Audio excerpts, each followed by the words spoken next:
ভারত সীমান্ত ঘেঁষে দ্রুতগতিতে যুদ্ধের প্রস্তুতি নিচ্ছে চীন।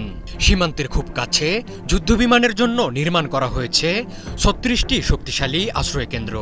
এসব আশ্রয়কেন্দ্র থেকে ভারতে দ্রুত আক্রমণ চালাতে পারবে চীন। সেই সাথে ভারতের অভ্যন্তরে নজরদারি চালানো এখন সহজ হয়ে যাবে। চীনের এমন যুদ্ধ প্রস্তুতিতে রক্তচাপ বেড়েছে ভারতের। কয়েক বছরের বৈরিতা ভুলে দুই প্রতিবেশী বন্ধুত্বের বার্তা দিলেও ভারত ঘিরে সামরিক শক্তি বাড়াচ্ছেন শি জিনপিং। বেজিংয়ের এমন তৎপরতা ভারত চীন সীমান্তের দীর্ঘদিনের সংঘাতময় পরিস্থিতিকে আরও জটিল করে তুলেছে। সোমবার এক বিশেষ প্রতিবেদনে চীনের যুদ্ধবিমান আশ্রয়কেন্দ্র নির্মাণের খবর দিয়েছে ভারতীয় সংবাদ মাধ্যম এনডিটিভি। প্রতিবেদনে বলা হয়, তিব্বতের লুনজে বিমান ঘাঁটিতে ৩৬টি বিমান আশ্রয়কেন্দ্র ছাড়াও নতুন প্রশাসনিক ভবন এবং একটি নতুন অ্যাপ্রনের নির্মাণ কাজ সম্পন্ন করেছে চীন। তিব্বতের লুনজে ঘাঁটিটি বিতর্কিত ম্যাকমোহন লাইন থেকে প্রায় ৪০ কিলোমিটার উত্তরে এবং ভারতের অরুণাচল প্রদেশের সীমান্ত বরাবর অবস্থিত।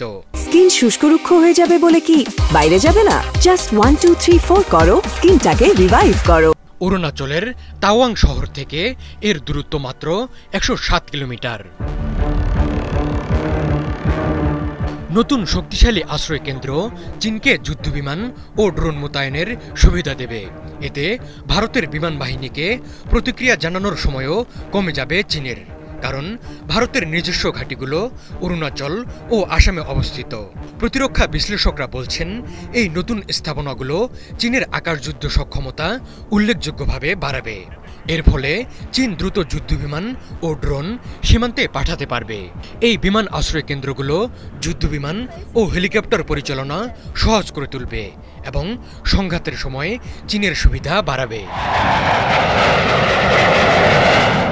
ভেন্টরের স্যাটেলাইট চিত্রে দেখা যায়, লুনজে ঘাঁটির রানওয়েতে কয়েকটি CH-4 ড্রোনও অবস্থান করছে। CH-4 মনুষ্যবিহীন ড্রোন উঁচু অঞ্চলে মিশন পরিচালনার জন্য বানানো হয়েছে। এটি ১৬,০০০ ফুটের বেশি উচ্চতা থেকে স্বল্প পাল্লার মিসাইল নিক্ষেপ করতে পারে, যা তিব্বতের মতো পার্বত্য এলাকায় আক্রমণ প্ল্যাটফর্ম হিসেবে কার্যকর। চীন অরুণাচল সীমান্তের কাছাকাছি সামরিক অবকাঠামো জোরদার করায় ভারতের কৌশলগত উদ্বেগ বেড়েছে। এই আশ্রয়কেন্দ্রগুলো চীনের বিমান বাহিনীকে প্রতিকূল আবহাওয়া বা হামলার মুখেও তাদের যুদ্ধবিমান সুরক্ষিত রাখতে সাহায্য করবে, যা ভারতের প্রতিরক্ষার জন্য বড় চ্যালেঞ্জ।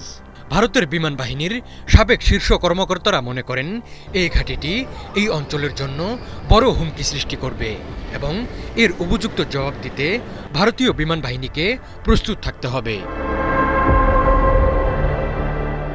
অরুণাচল নিয়ে ভারত চীনের দ্বন্দ্ব ঐতিহাসিক। চীন অরুণাচল প্রদেশকে তার দক্ষিণ তিব্বতের অংশ বলে দাবি করে এবং একে জাংনান নামে অভিহিত করে। অপরদিকে ভারত অরুণাচলকে তার অবিচ্ছেদ্য অংশ বলে মনে করে। ভারত ও চীনের মধ্যে কোনো সুস্পষ্ট চিহ্নিত সীমান্ত রেখা নেই। উভয়ের মধ্যে প্রকৃত নিয়ন্ত্রণ রেখা নিয়ে মতপার্থক্য রয়েছে, যার ফলে প্রায় সীমান্ত এলাকায় উত্তেজনা দেখা যায়।